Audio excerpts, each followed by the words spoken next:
Pak, kami ingin bergabung jadi relawan. Tapi ada teman-teman yang bertanya, biaya operasionalnya dari mana? Gitu. Jadi saya sampaikan ke beliau, saya bilang kerelawanan itu hadir karena kita tidak mau menjadikan calon presiden kita punya beban. Kalau kita meminta dana operasional, kita membuat itu seolah-olah kita memaksa kandidat kita untuk mendapatkan dana operasional dari pihak lain. Ya. Dan itu yang kita maksud oligarki. Sekarang ini kita teriak-teriak anti oligarki, tapi meminta dana operasional sama calon presiden kita.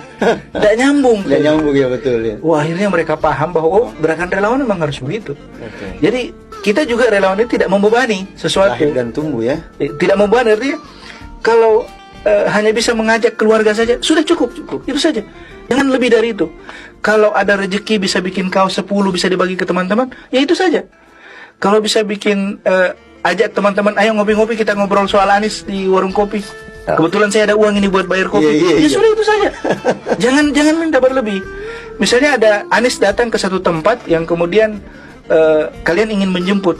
Jangan berpikir menyediakan bos sekian orang untuk datang dan sebagainya. Tidak. Kalian bisa bonceng satu orang saja, itu sudah cukup. Karena yang bergerak seperti kalian bukan satu orang. Akan banyak orang yang bergerak seperti itu yang bebannya masing-masing ringan. Luar biasa. Yang gerakan masing-masing ringan ini yang kemudian menghasilkan sebuah kekuatan yang besar. Jadi sama saja sebenarnya satu orang yang punya uang besar dengan banyak orang. 5.000 orang yang punya uang kecil.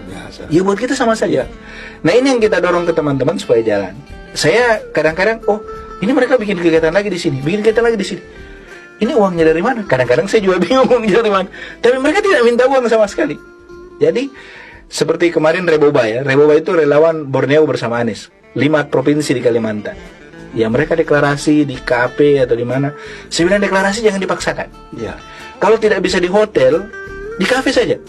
Kalau tidak bisa di kafe, di warung kopi. Tidak bisa di warung kopi, kalian kumpul di pinggir sawah, bentang spanduk. Sudah. Deklarasi kami mendukung Anies Baswedan. Selesai. Tidak perlu memaksakan diri harus di hotel besar bintang 5. Bukan, itu bukan gaya relawan, saya bilang. Kalau kalian sudah deklarasi di hotel bintang 5, orang sudah mulai curiga, ini uangnya dari mana?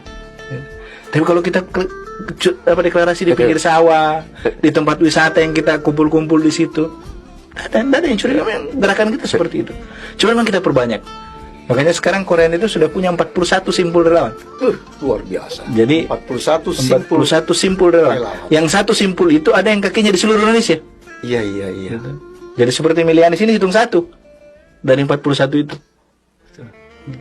Kenapa Korean itu ada dan bagaimana ceritanya mereka lahir? Tabe. Jadi awalnya kan kita buat milih Anies. Milih Anies itu relawan Anies Baswedan yang pertama kali hadir di seluruh Indonesia. Jadi relawan pertama yang di seluruh Indonesia untuk Pilpres 2024 bawa Anies itu milih Anies yang pertama kali. 11 Mei 2021. Luar biasa. Itu belum ada relawan, belum ada orang cerita relawan. Kemudian terus menerus tumbuh teman-teman para senior ini yang tadi disebutkan itu, para senior kemudian mulai gelisah. Mereka ingin terlibat tapi malu disebut milenial. Betul ya. Milenial. Dia bilang kita ini sudah punya cucu, bukan satu pula cucunya. Kita pulang disebut milenial, malu kita sama cucu. Akhirnya kita bentuk namanya relawan Anies Baswedan bagian timur Indonesia. Namanya Rela Batin. Rela Batin tumbuh, bagus, bergerak. Pak Majid Salatu jadi ketuanya.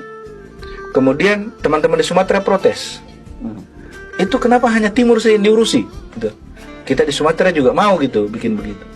Lahir yang namanya relawan Anies Sumatera, RAS. Habis itu di Kalimantan ada yang namanya relawan Borneo bersama Anies, Reboba. Di Papua terbentuk Repanis, relawan Papua Anies. Kemudian di Maluku ada namanya relawan Kepulauan Maluku, Rela Kamu. Gitu. Di Maluku sendiri, Maluku Utara, itu bikin relawan baru namanya Relamu, relawan Maluku Utara. Dalam perkembangannya kemudian organisasi-organisasi profesi juga bikin sendiri, ya. Relawan tenaga kesehatan, Rela Nakes. Rela Nakes. Kemudian perempuan, relawan perempuan Anies bikin Relas, dengan perempuan. Pengusaha-pengusaha bikin relawan pengusaha Anies. Gitu. Kemudian muncul buruh ya. Ya. Kelompok buruh bikin relawan sendiri. Kemudian ada para perantau bikin relawan sendiri. Ya. Sekarang ini malah ada kelompok-kelompok yang alumni SMA gitu. Ya. Alumni SMP 22 Jakarta itu bikin relawan sendiri dan minta dibikinkan kelompok relawan. Saya bilang kalian kan bisa gabung ke relawan. Tidak, kami ini tersebar di seluruh Indonesia, dia bilang. Alumni kami. Kami butuh berhimpun sendiri, dan dengan kami sendiri itu chemistry-nya lebih ketemu dengan teman-teman yang lain. Lebih mudah mengajak yang lain. Saya bilang oke, mantap kalau gitu. Di Sumatera tiba-tiba saya dihubungi oleh teman-teman pendeta di Sumatera. Mereka bilang kami mau bergabung sama Anies, tapi kami agak risih masuk ke kelompok-kelompok relawan lain. Kenapa? Ya masih ada yang bahas tentang khilafah, masih ada yang bahas tentang 212 dan sebagainya. Saya bilang tidak masalah, kita bikinkan relawan sendiri gitu. Mereka bikin namanya Sain Millennium Sumatera gitu. Isinya pendeta semua. Iya. Pendeta semua.